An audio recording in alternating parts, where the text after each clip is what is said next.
Okay, I'm back on a Saturday and actually early for once. Imagine that. I managed to get managed to get well rested this time, which is nice. Uh, I didn't have to work on the weekend this time, so I actually had time to do things when I wanted to do them, which is a little rare this time of year, but always nice when that happens. So we got a lot to talk about here because this week was the big Delete or Decay match. Actually, it wasn't really a match. Final Deletion was technically a match. This was more of just a fight. So let's just dive right in because there's a lot to discuss about this thing. First of all, Delete or Decay. How do you even describe this thing? Well, clearly, if you're a wrestling purist, this was not for you. Obviously. For this, you really had to put your suspension of disbelief aside. And not just that, just like put it in a lockbox and throw away the key, you know? You just had to sit back and just embrace the sheer insanity of what you were watching. For some people, they don't want to do that. And I understand, this was not for everybody. But what it did was get TNA a lot of attention. Delete or Decay was trending across the country, and when your show is drawing under 400,000 views weekly, that means something. That gets people talking about your product. Now, if you're looking at this critically, then sure, there are things you can pick apart about it. I mean, if you actually think about it for even 5 seconds, it made no goddamn sense at all, but this is one of those things that isn't done because it makes sense. It's done because it's so different from everything else in the genre, and it's just a lot of fucking fun to watch. I had a blast watching this. I wouldn't want the whole show to be like that, but used appropriately when the story is there and the characters are there, it can accomplish something great. If I had one issue, maybe, it was some tonal inconsistency. They go from Matt and Jeff boxing a kangaroo with some clever X Division commentary thrown in there just for kicks, to the Decay leaving a man for dead in the middle of the road, Crazy Steve nearly getting drowned in the pool, Jeff taking Janice in the gut, and God only knows what they did to Senor Benjamin.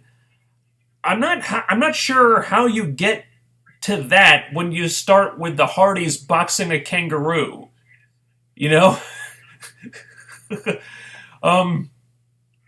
And it's not just that, First, this guy in the truck tries to hit on Rosemary, and I don't know what they did to him exactly, but they leave him unconscious in the road with his pants pulled down, with, I guess, the implication being that they may have sodomized this man or something. This is dark shit. But then they show up at the Hardy compound, and this just turns completely fucking nuts. You had friggin' Joseph Park showing up from out of nowhere and get tased by Senor Benjamin only to rise from the grave as Abyss. You had Vanguard 1 firing away with these dual-mounted Roman candle assault cannons. I fucking love that. You had Rosemary giving Matt the poison mist, but the motherfucker sucks the mist out of the air and spits it back at her. They're so far outside the box here, I don't even think there is a box anymore. I have no idea how they even came up with half this stuff, but it was glorious. I do have a couple of questions, though. Like, for example, why are the Decay stealing a car when they already have one? We saw that. The one that they kidnapped Bram in, they threw him in the trunk and they drove off. They already had a car. Why are they not getting arrested for stealing a car on national TV? And what manner of sick shit did they do to the men they took it from? But these are the types of things you can overlook because the rest of it is so enjoyable. I'm just going to say it. They topped the Final Deletion. it had that same bizarre sense of fun about itself, but it was also like a horror movie at times, but with even a pretty poignant moment in there, too, when Jeff pushed Matt out of the way of Janice and took the shot himself. Delete or Decay was so batshit insane, they took something that was an 11 and they made it a 12. And then the best part is that it kind of ends on a cliffhanger, which means there's more to come. Decay didn't get Maxwell, but they laid waste to the Hardys. Senor Benjamin has been kidnapped. Vanguard 1 is down. Jeff probably has massive internal injuries. So this all sets up another encounter at Bound for Glory, I'm assuming, where God only knows what's going to happen, but I can't fucking wait to see it. I can't believe what they've done here.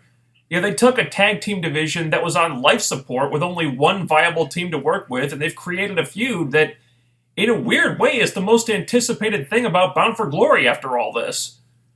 This final delete or Decay thing is the most buzzed about thing in wrestling at the moment. And I think there's even weirder stuff to come. See, bravo TNA, this was awesome.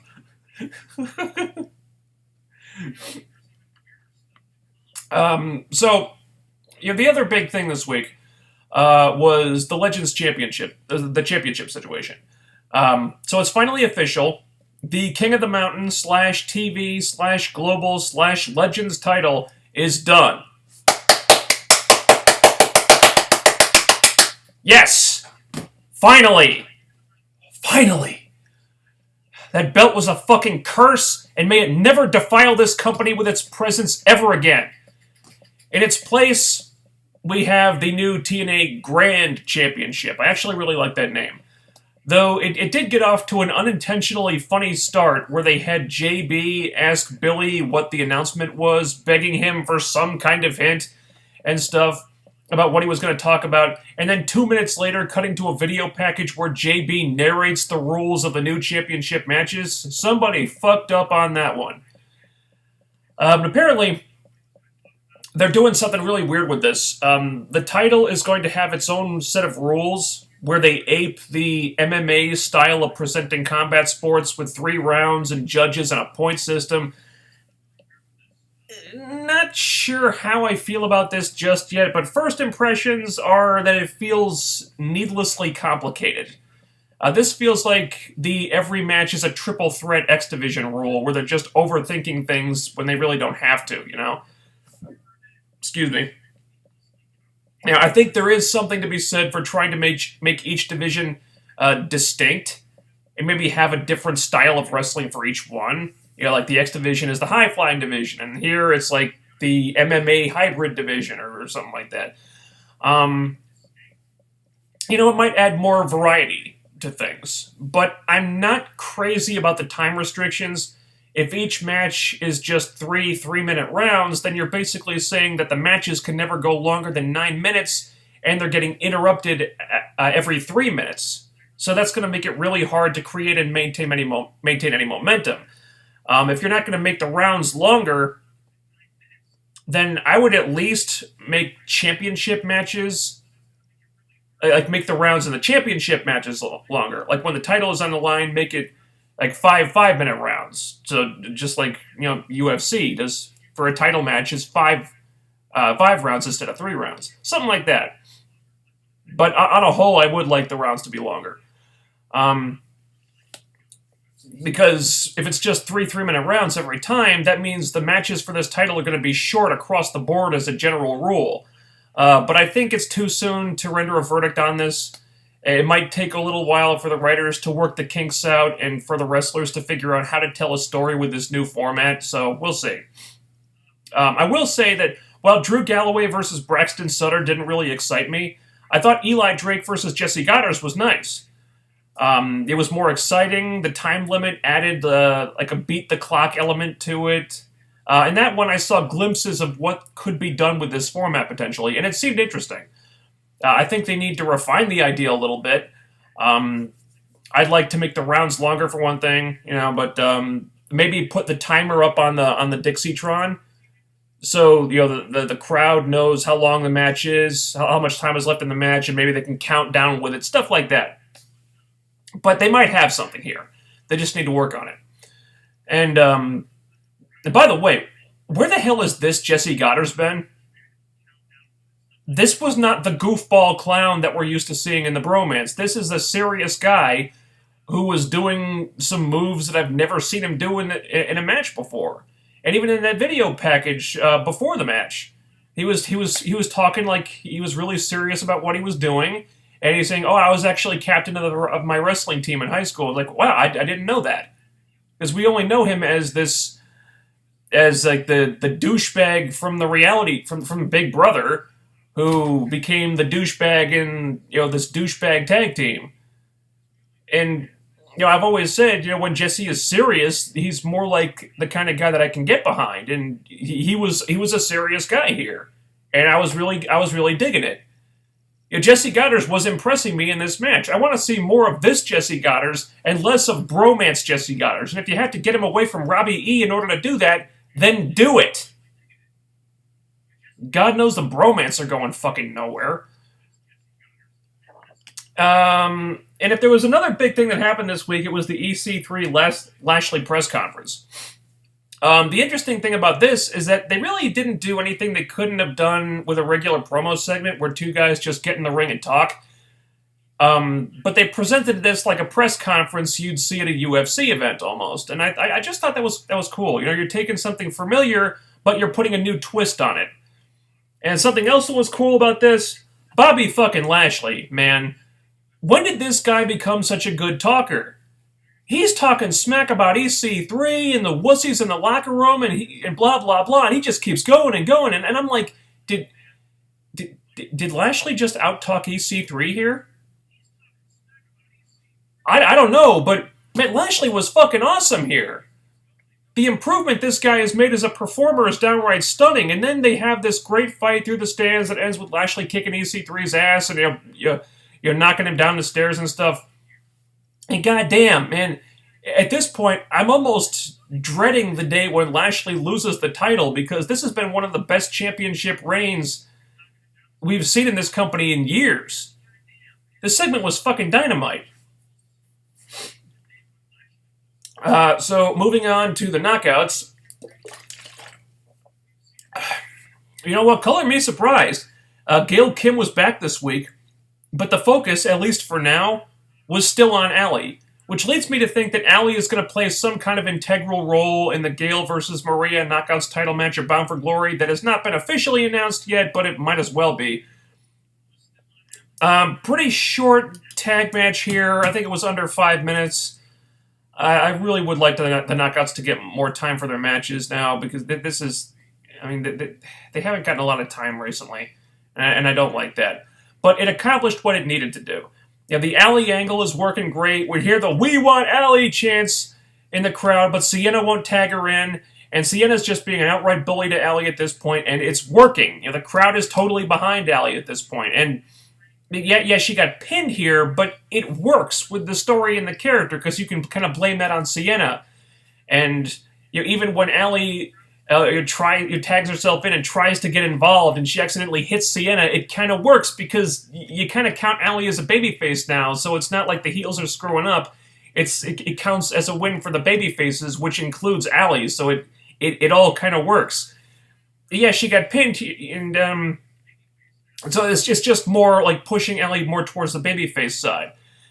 And the crazy thing is, in just the last 3 weeks, we've seen this huge shift in the main knockout storyline where Maria versus Gail is still what they're building to, clearly, but it seems like a lot of people are suddenly more interested in what Allie is doing because this character has just caught on so well. And let's be honest, it's probably going to be easier to get fans interested in a fun, charming new character than it is in getting them interested in Gail Kim's 10,000th push. And to think, it only took 3 weeks for that shift to happen. It really goes to show how starved the Knockout fans are for something new.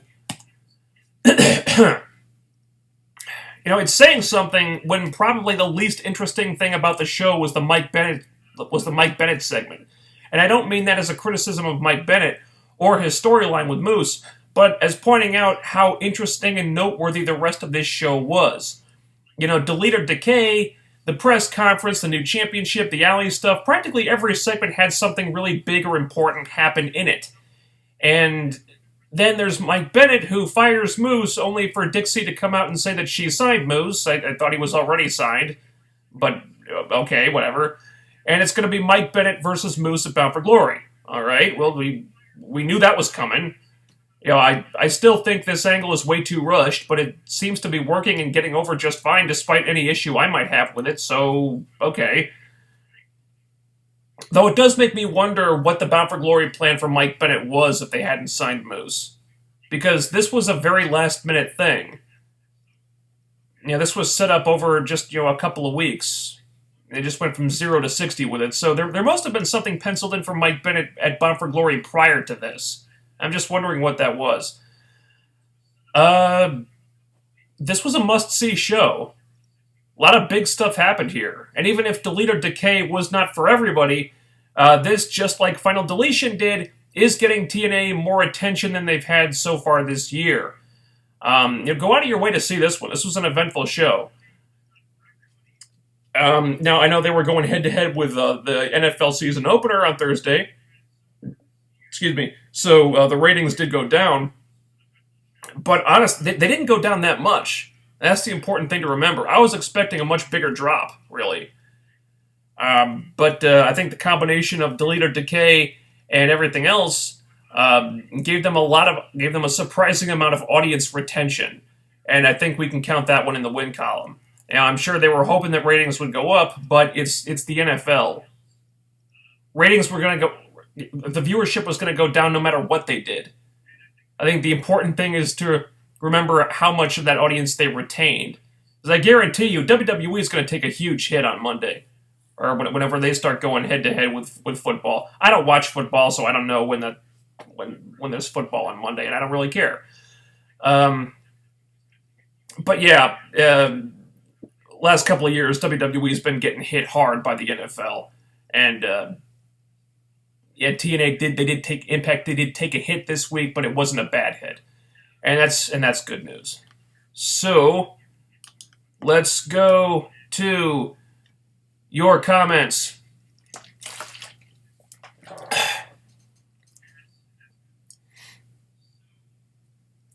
Allie is super over with fans. I will hard for TNA to put Maria versus Gail at Bound for Glory when people are chanting for Allie. Well,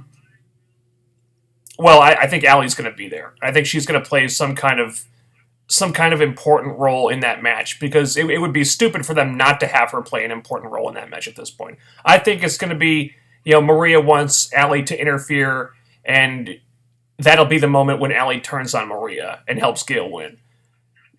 So I think she's absolutely going to be there, and she's going to play some kind of big role there.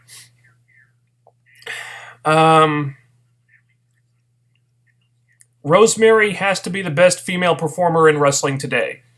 In terms of character work, I'm not going to argue with that. It sucks that we haven't seen her wrestle very much. But just what she's done with this character and her promos and stuff has just been fantastic. I mean, she just came in and it just clicked instantly with her. I mean, she knew the character, she knew like her mannerisms, and it's clear that she put a lot of thought into what she was doing, and she just nails it every single fucking time. The amount of charisma this girl has is just ridiculous, and I think it's... Yeah, I totally agree with you there. And not to discount what some of the other girls are doing, because I think Allie has done fantastic. I mean, she's kind of the same situation. They introduced her as a character, and she just took it and ran with it, and is just another situation of her knocking it out of the park. Hell, Maria's been great. I say that as being a big detractor of her at first. But they gave her a shot, they gave her this character, and they booked her to her strengths, and she's been fantastic. Let's see. There are rumors that Billy Corgan will change the set for Bound for Glory. Fingers crossed. That would be great if they did. That's one of my big gripes about those big shows, the pay-per-view shows, is that they don't change the set. So it just looks like a regular Impact set, which really doesn't help when you're trying to put this over as a special event. I would hope they'll do something to change the set. I understand that may not be in the budget right now, but I'm hoping that they'll do something for it. Rosemary walking in the middle of the road at night was creepy as shit. Yeah, it was. And if you're that guy in the truck, why on earth are you going to try to proposition a woman? I mean, she's wearing this like vampire face paint. She's walking around like a fucking zombie. This woman's she's wearing like the yellow contacts. This woman is obviously out of her goddamn mind, and you're trying to pick her up like a prostitute or something. Motherfucker deserved to get his ass kicked because that's stupid.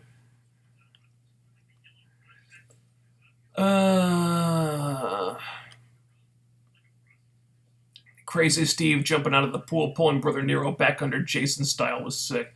Yeah, because there were a lot of allusions to like horror movies and stuff. That's something that we've seen Jason do in the Friday the 13th movies. Yeah, that was really cool. I'm glad Dixie stripped Maria as leader of the Knockouts. Now I want Gail, Kim, and Allie to beat the shit out of Maria. Yeah, I like that too. I like that they're not just overlooking the fact that her being the leader and the champion is a conflict of interest. So that's good. I don't know if they'll go back to that once she loses the title. But it was. I'm glad that they added that little detail in there.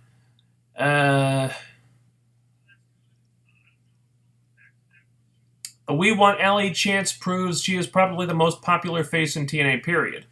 Most popular face in the Knockout division. You could definitely make that argument at this point.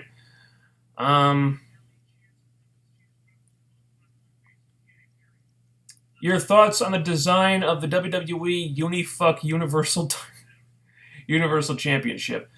Oh boy. Is it just me, or do all the new championship belts that WWE has introduced kind of look the same?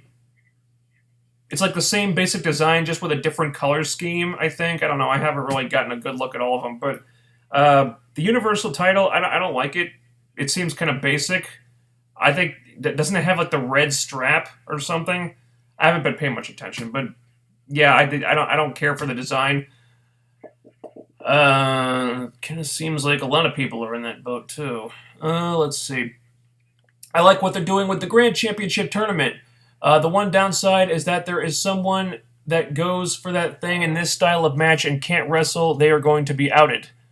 Well, if somebody can't wrestle, I wouldn't want them going for a championship anyway. You know? When Gail was hitting Allie, the fans got pissed. LOL. Yeah. Okay. Can't wait for Bound for Glory. TNA has been really awesome lately. Yeah, the show has been very strong. And it's been universally solid since the Pop TV era started. I'm not saying every show has been a home run, and they've had weak shows, and that's going to happen from time to time with everybody. But I think overall, the show has been really, really good in the Pop TV era. Let's see. I think after the tournament for the Grand Championship, the rules will be scrapped. Maybe, I don't know. They might be keeping that in their pocket just to have an out clause in case these new rules don't pan out. I got the impression that the new rules would be permanent, at least until they decide to go in a different direction.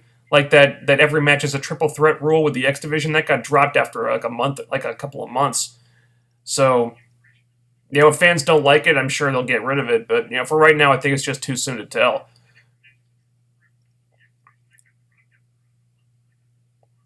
I wish Dixie or Billy fires Rockstar Spud for his actions against Braxton Sutter. Why? It's a good feud. It's interesting. Don't fire him. Give them a match.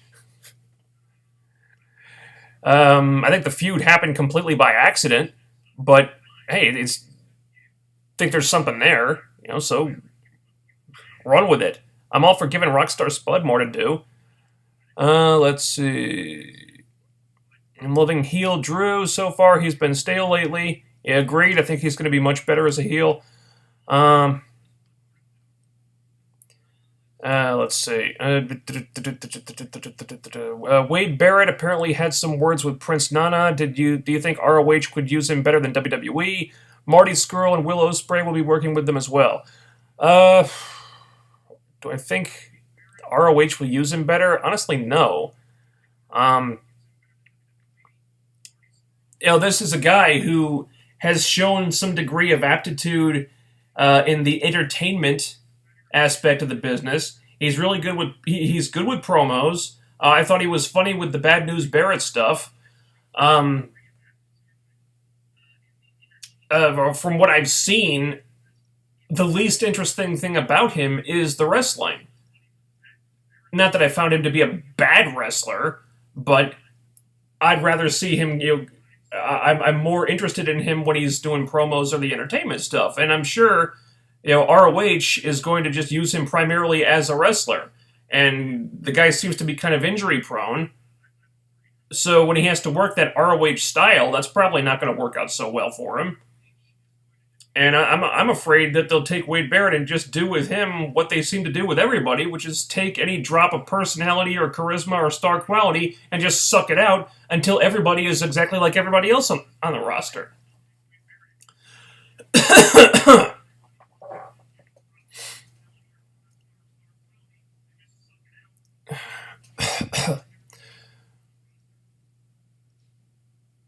I wish ROH had a TV deal because Destination America really screwed them over. Does ROH no longer have a TV deal? Aren't they on TV somewhere? I didn't know that. Are they without a TV deal right now? That's too bad. I know ROH isn't for me, but I don't wish them to go out of business. I wish them success because it's better for the business when everyone's doing well. If they don't have a TV deal anymore, that's too bad.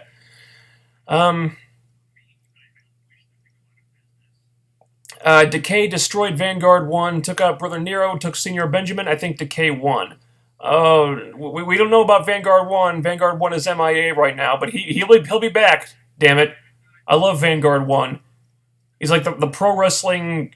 He's like the pro wrestling equivalent of BB-8. So I want Vanguard 1 to make a grand return. Wouldn't that be awesome if he showed up at Bound for Glory, made like his epic return and interfered in the match somehow?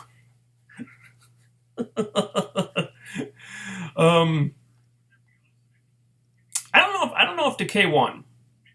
I think at most maybe you'd call this a draw. Like the Decay hurt the Hardys bad, but they didn't get what they came for because they came for Maxwell. They didn't get Maxwell, but they really fucked up the Hardys bad. So maybe you call this like a tactical retreat for both parties. I think Decay probably got more out of it than the Hardys did. The Hardys managed to repel them, but they paid a price for it. So yeah, maybe the Decay did win, but it's like taking a chunk out of the guy and then pulling back. So that's it to be continued.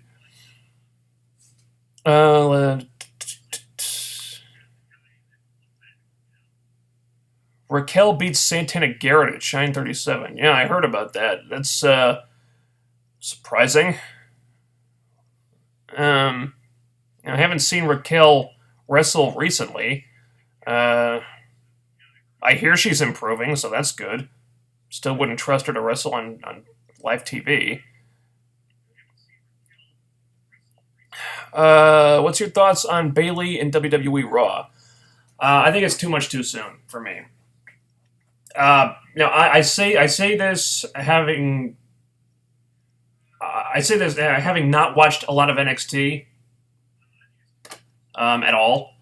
But as I understand it, the appeal of the Bailey character was that she was an underdog who was like beaten down a lot and started at the bottom, but then kind of had to really dig deep and and pull herself up the ladder slowly, and then finally won the big one, and that's what got people behind her. But now you're presenting her as this huge threat to the title immediately, and which to me goes against the whole underdog thing, because now she's not an underdog.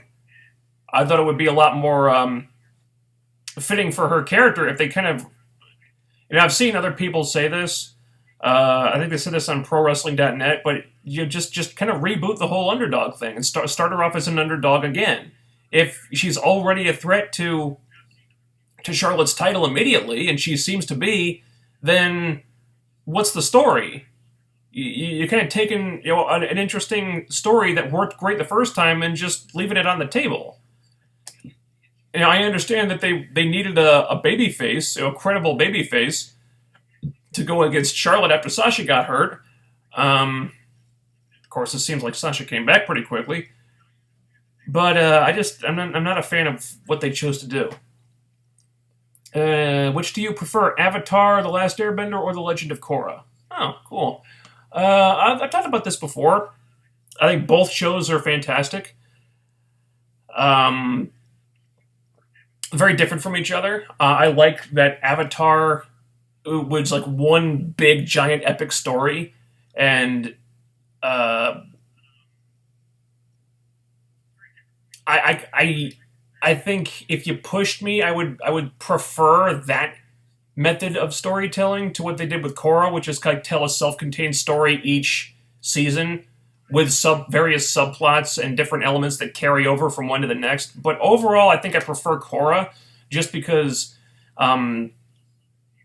it was aimed at a slightly older audience, like a slightly more mature audience, and they were definitely going older in the writing. Like it was dealing with like more complex ideas. Like Avatar, as great as the story was, it was a pretty straightforward good versus evil type of thing. Whereas Korra was more complex, dealing with more mature themes and complicated ideas and stuff. And I really like that because that's kind of rare in a show that's marketed to children primarily. You don't see a lot of that. Well, maybe you see more than you did, in years past. But it's still, I think what Korra did was a pretty rare thing. So if I had to choose one, I'd go with Korra. I don't think just having Allie cost Maria the title is enough anymore. That may have worked a month ago, but clearly fans don't give a shit about Gail. They want Allie to beat Maria for the belt. Well, it's kind of a similar situation to Bailey. I don't think Allie beating Maria for the belt is the right way to go here, because I think how do I say this? All right, let's backtrack a little bit. The appeal of the Allie character is that she's an underdog. Now, we all know that it's Cherry Bomb and she's a great wrestler, but they introduced this character as being like a novice wrestler, not really knowing what she's doing. And love it or hate it, this is what got her over.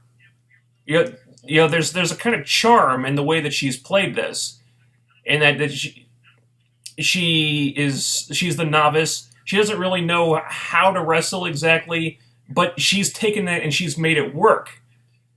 So if they have her, if they change that too quickly, and they have her wrestle to her Cherry Bomb potential just like that, they run the risk of ruining this and taking away what made this character work in the first place. And I think because they're trying to build a character here, so I think the trick with Allie is to develop that character to a point where she wants to be like stronger, and she wants to stand up for herself, and she wants to become a better wrestler, and there's going to be an impetus for that. So I think that's what this is going to be. Maria taking the title that she won by some crazy fluke, could be what starts to motivate Allie to think, okay, you know what, I want to be more. I want to be better than this. So maybe that's what's going to start this character thinking that, she's going to train harder and she's going to become a good wrestler and all that stuff. Because you can't just do that like immediately. Because that's not good. That's not good writing. I want to develop it organically so you don't lose what made the Allie character work. And if you just have her win the title again, like just like that immediately, you kind of lose that because she won the title in a fluke. If she wins it again, that's not really a fluke. So you want to build her up so it means something when she does win the title again. So when she wins the title again, it'll be on her own merits, not because of some crazy accident. I hope I explained that the right way.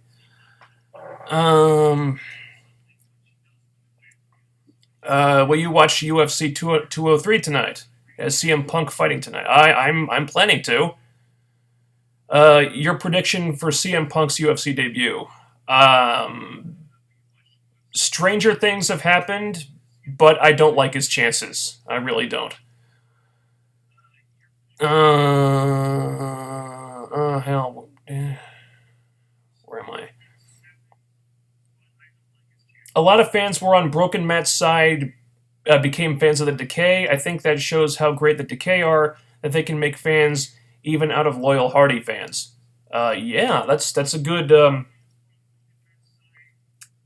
element to this feud, is that it's giving the Decay a hell of a rub. I think a lot of people are watching this because it's the Hardys teaming up again, and those people who tune in to see the Hardys are also saying how cool the Decay are. And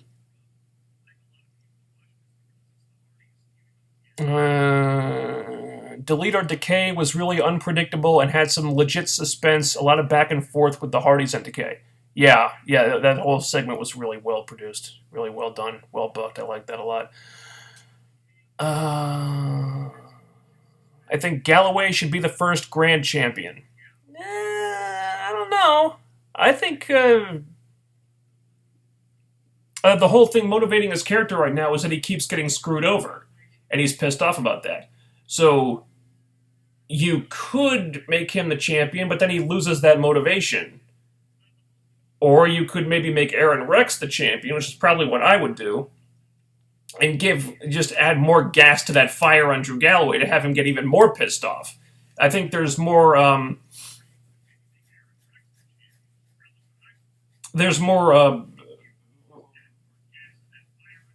think there's more story there for a feud.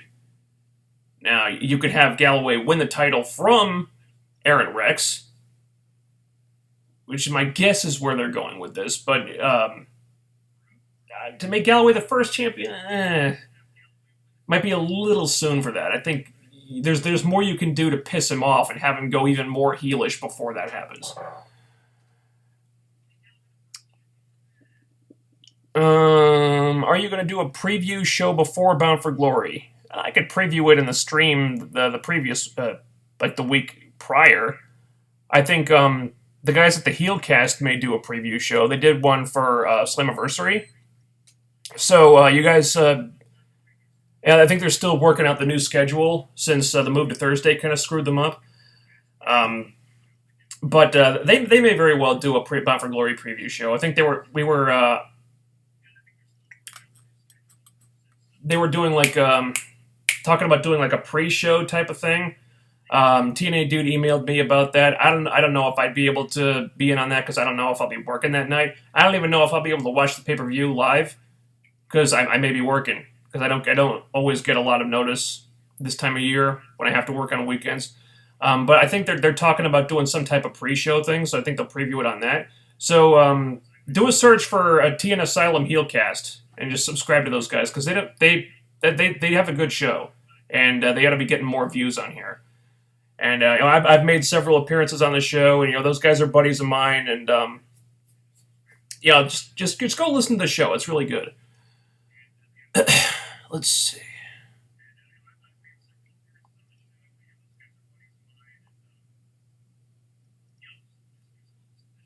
Hopefully, after the Gail Kim Love Fest at Bound for Glory, Rosemary will wrestle more. Yeah, hopefully. I think maybe around Halloween time, Rosemary could go for the title. I think I think you'd want to have the Decay and Rosemary in a prominent role around that time because it just seems very fitting. Just so yeah, I'd love that, and hopefully it happens. The Grand Championship title looks awesome. It makes whatever the hell the Galaxy Universe WWE title look even worse. Yeah, a lot of people do not like the design of the Universal Championship. um,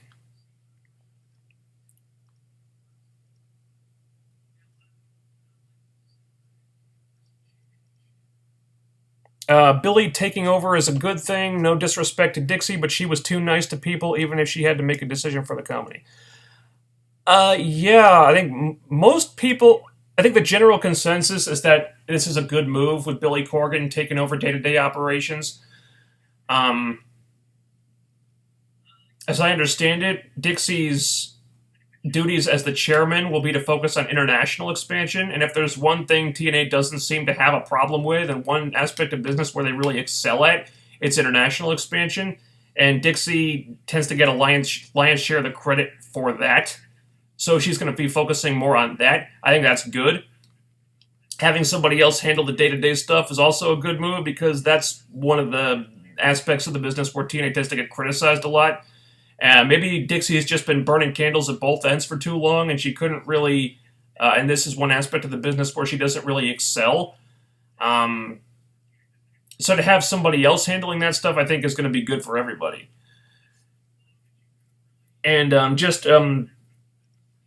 from what we've seen from Billy so far, and some of the things he's said in interviews, I think the company's in really good hands. Speaking of which, if you haven't heard that Vince Russo interview with Billy Corgan on Russo's podcast, I strongly recommend you go check it out because some of the things Billy is saying about his thoughts on the business and what he wants to do with it, and just his opinions on wrestling in general and stuff. It's really interesting, and I think very encouraging for what the future may hold with Billy kind of taking over. So I highly recommend you go check that out. Yeah, under Billy, I think we can expect better marketing. I think we're seeing it already because they started advertising their one night only pay per views, which they hadn't been doing before. We saw the little a promo video for the new one night only shows. They weren't doing that before, but now that Billy's in charge, suddenly we're seeing them. It's like, hey, we're doing these pay per views. Maybe we should tell people that they exist. So yeah. Um, Rosemary rules. Hopefully, she and Decay get a movie deal. Well, she could. Rosemary has actually been in movies. This is prior to TNA when she was just Courtney Rush, or even before that. She actually appeared in a few movies. Maybe not major studio releases. This is probably just indie stuff, but she has acting experience prior to wrestling. If someone were to cast her in a new movie, I'd watch it. She's great. This girl could be a legit. This girl could be like a serious actor if she wanted to be. She's that good. Let's see. Bailey beat Charlotte, but they gave Sasha the title match. It makes no sense. I think it was on No DQ earlier today that the marketing department was told not to promote that match anymore. So they may be going with Bailey after all, or maybe they'll make it a triple threat. I don't know. They may have changed their minds. Uh, let's. Damn it, where was I? Can't wait for the WWE version of Delete or Decay, said nobody. Yeah. Because when Final Deletion happened, WWE ripped that off the next week. Like on the very next Raw, they had the Wyatts invading, like the New Day invading the Wyatt family compound, and it just went nowhere and fell flat, and they never mentioned it again afterward. Because nobody cared. Because they didn't understand. They tried to rip off the Final Deletion, but they didn't understand what made it work. There was no real storytelling aspect to that. It was just a big fight. And, they didn't understand it. They just tried to copy it, and it didn't work for them. And they haven't done it again since. Let's see.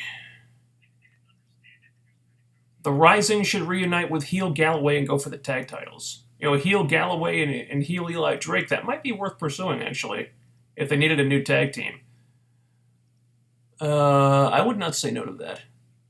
What type of match should Decay and the Broken Obsolete Hardys have at Bound for Glory? Well,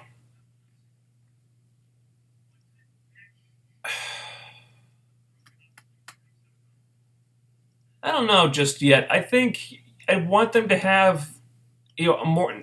I don't think I'd want them to have a final deletion or delete or decay type of thing, because so much if so much effort is going into producing those, that's the kind of thing you probably want to do on Impact just to get the ratings bump because of all the attention it garners. Plus, I mean, if it's a pay-per-view, you're having this one of the big, huge matches that's just going to be post-produced and filmed elsewhere. You're really going to piss off the people in attendance. So, I don't know. I don't know if there's an easy answer to that one, but I think I'd want them to have the match in the Impact Zone. I don't think they're going to be having a traditional match. I think that's probably off the table. There's going to be some wacky shit going on there, but I think it should be in the ring in that regard. Now, I think Dave Lagana did say on Twitter when I asked him, when I mentioned this to him, I said, good luck topping it. He says, oh, there's always a part 3. So there's going to be there's going to be a part 3 to this thing coming up. I don't know if it'll be about for Glory, but I think when it happens, it probably should happen on Impact. What do you think of Marvel possibly doing a Squirrel Girl TV show? Oh, God. I think it sucks that it's going to be a TV show, because that means they probably won't be able to get Anna Kendrick to play Squirrel Girl. I don't know how the hell a Squirrel Girl movie would work, but to get all the characters to do a show about, you can do fucking Squirrel Girl? That seems strange. But maybe they can make it work. Who knows? Yeah, 10 days left until Agents of S.H.I.E.L.D. comes back. Yeah, and we still don't have a fucking trailer for the new season. I don't know what the fuck they're waiting for. And 20 days until Luke Cage. Yeah. Thoughts on AJ's run so far? In WWE? He's having a lot more success than I expected he'd have. That's for damn sure. I thought this guy was going to be stuck in the mid-card, but no, he's in the main events. He's feuding with John Cena. He's getting wins over John Cena. This is ridiculous. I'm happy for him. I'm happy he's doing so well. AJ deserves it. He's worked hard for a long time.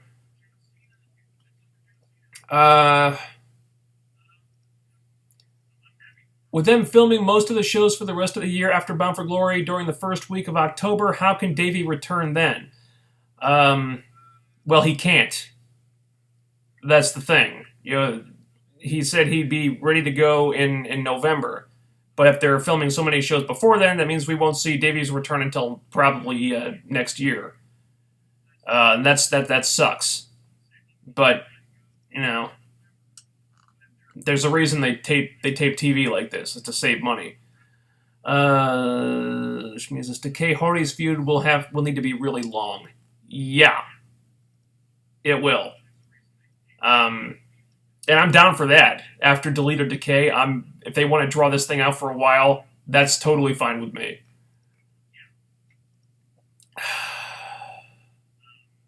Did you see Ember Moon and Nikki Cross debut? I did not.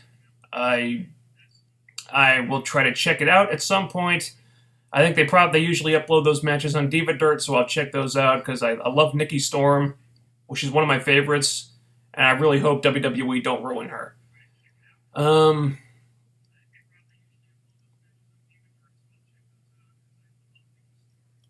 you going to watch the Cruiserweight Classic finale? No. I don't watch. I don't have the network. I'm not watching the Cruiserweight Classic. I'm just not. I hear it's been really good, and cool for that. Cool, cool. That's cool, but I'm not watching it. Your favorite super heroine? Uh,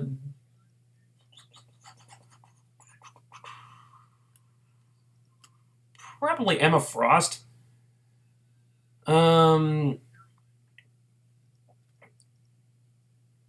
Bad booking of Jade and Sienna's title runs with the focus on Gale way too much, but also making Allie a non-wrestler was just dumb, and now the most over knockout is a non-wrestler. Well, the point is that she's over. That there's something to this idea of introducing a person as a performer as a character first, and then transitioning them into a wrestling role later on. In this case, it's worked. It worked for Rosemary. It's working for Allie, and I would like to see her as a wrestler, as much as anybody. But like I said before, if they do that too quickly, then they run the risk of ruining what got her over in the first place, which is like the charming underdog who's kind of a novice.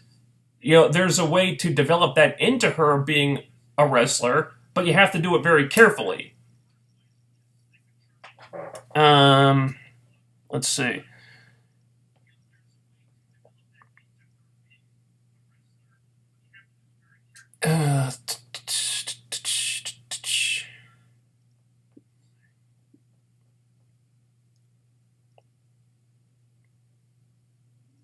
Since Pop TV is showing a bunch of horror movies soon, why not have Rosemary host it?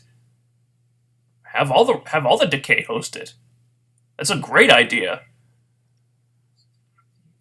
Vanguard 1 died for us. I say we give him a tribute show, merchandise, and video packages. Fuck you. Vanguard 1 is not dead, goddammit. Vanguard 1 will rise like the Phoenix. You'll see. Hashtag Vanguard 1 lives. The Spot Monkey Whisperer. It's the funniest thing I've seen in a while. Yeah, that was that was pretty good. Buy or sell Daredevil or Spectacular Spider-Man? You mean the TV shows? I'd buy both. Daredevil's awesome. The Spectacular Spider-Man cartoon is my favorite Spider-Man cartoon that's been made.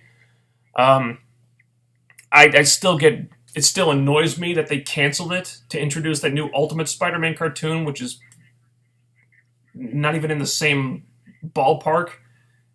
It's a completely inferior show. Spectacular Spider-Man was so much better. But yeah, I'd buy both of them. Let's see. Favorite feud of all time? I don't really have one.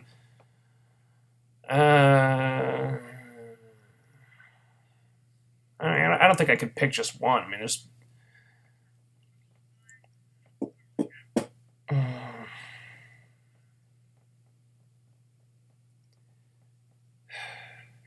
What's your big issue with WWE? Well, I don't just have one. I've got tons of reasons.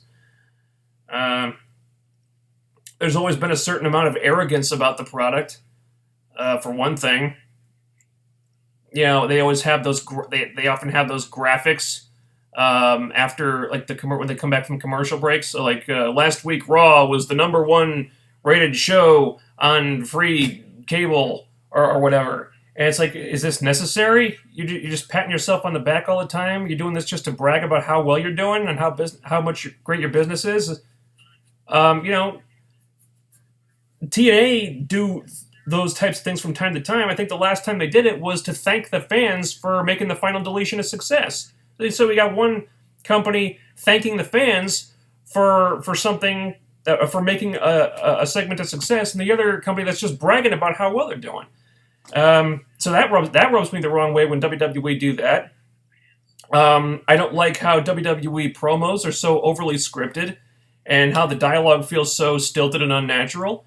I don't like how they film backstage pre-tapes. Apparently they're just supposed to act like the cameras don't exist. I remember this one segment, and this is years ago, how they did a segment where Melina was taking a shower, And then Hornswoggle was in there, watching her shower, and she freaked out. And I'm like, okay, she's freaking the fuck out about Hornswoggle being in there, but she didn't care that the fucking camera was in there filming her shower. It's stupid, you know. And there's a lot of things like that. I could go on and on about stuff like that, but yeah, it's just different strokes for different folks. Uh, you know, during the Monday Night Wars, I was a WCW guy. And I'm not saying that company was perfect. Clearly, it wasn't. I was a WCW guy despite the many, many, many problems that company had. Um, but WWE just rubs me the wrong way with a lot of the stuff they do. So dude, don't get me started on that. Uh, yeah, bad news. Delete or Decay drop in the ratings. Yeah, that's because they were going against football, and it could have been a much bigger drop. That's the point, but it wasn't. They retained most of the audience from the previous week. I think that's the thing to remember about that, because that the viewership was going to go down no matter what they did because football. Is it true TNA is interested in Cody Rhodes and wants to sign him? That's well, I think the situation is that Cody is going to be working with TNA and with ROH. Uh, and they've worked out some kind of deal where he can compete for both without being exclusive to either one. I don't know the details, but apparently it's going to happen. Next week, Raw has to compete with 2 Monday Night Football games and no Delete or Decay to help them. Yeah, and like the last couple of years, Raw's been getting crushed by football. It takes a huge chunk out of their viewership, and I expect that to continue because it's not like WWE is doing anything buzzworthy right now. Um,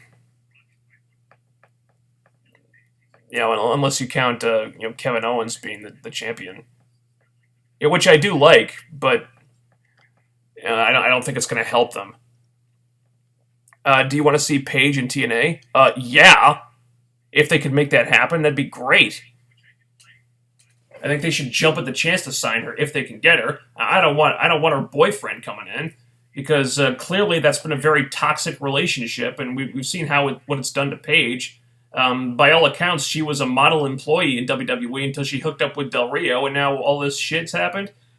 Now she's getting arrested. She's getting suspended for like the wellness policy violations and stuff. And supposedly Del Rio has been the cause of that.